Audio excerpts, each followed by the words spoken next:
जय भीम नमो बुद्धाय साथियों, आप सभी मिशन सिंगरों का स्वागत है हमारे YouTube चैनल परवाना धुन में। मैं गीतकार पिंटू परवाना। आइए आज के इस वीडियो में आप सभी सिंगर भाइयों के लिए लेकर आ गया हूँ मिशन गीत। और ये मिशन गीत आप लोगों के लिए बिल्कुल फुल और फ्री है। अगर आप लोग इस सॉन्ग को गाना चाहते हैं तो गा सकते हैं, इसका कोई पेमेंट नहीं देना पड़ेगा। आप लोगों से एक छोटी सी रिक्वेस्ट है कि आप लोग हमारे चैनल पे नए हैं तो चैनल को फटाफट सब्सक्राइब कर दे, ताकि कोई भी हिट मैटर लेकर आऊँ तो सबसे पहले आप लोग के पास नोटिफिकेशन पहुंचे। अगर आप लोग मुझसे पर्सनली सॉन्ग लिखवाना चाहते हैं तो मेरा मोबाइल नंबर डिस्क्रिप्शन में दिया गया है, वहां से लेकर आप मुझसे कांटेक्ट कर सकते हैं। चलिए सीधे डबिंग की तरफ चलता हूँ। न्यू ट्रैक डुएट सॉन्ग है। तो देखिए मुखड़ा है, पहले लड़की का पार्ट है। देवी देवता पूजत रहने बतिया नहीं बुझत रहने, देवी देवता पूजत रहने बतिया नहीं बुझत रहने।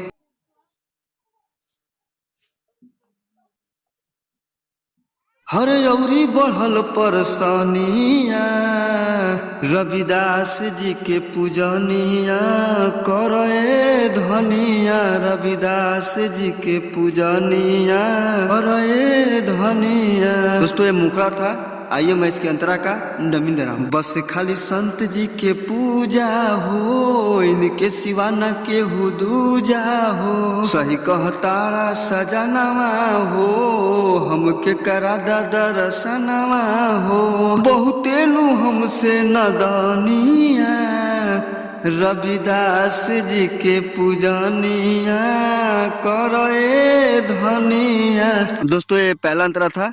आइए मैं इसके दूसरे अंतरा का डमी दे रहा हूँ। सब कर मिटवले प्यास हो, हर लिए कष्ट रविदास हो। लगे पूरा हो जाई आस पिया, देवी देवता कैले निराश पिया। कहे परवाना पूजता दुनिया, रविदास जी के पूजनिया करे धनिया, रविदास जी के पूजनिया करे धनिया। दोस्तों हमारा वीडियो आप लोग को पसंद आए तो वीडियो को लाइक करें, और चैनल को अभी तक सब्सक्राइब नहीं किए हैं तो प्लीज सब्सक्राइब कर लें। नेक्स्ट वीडियो के लिए तैयार है। कमेंट बॉक्स में अपना कमेंट राय जरूर दें। तब तक के लिए धन्यवाद।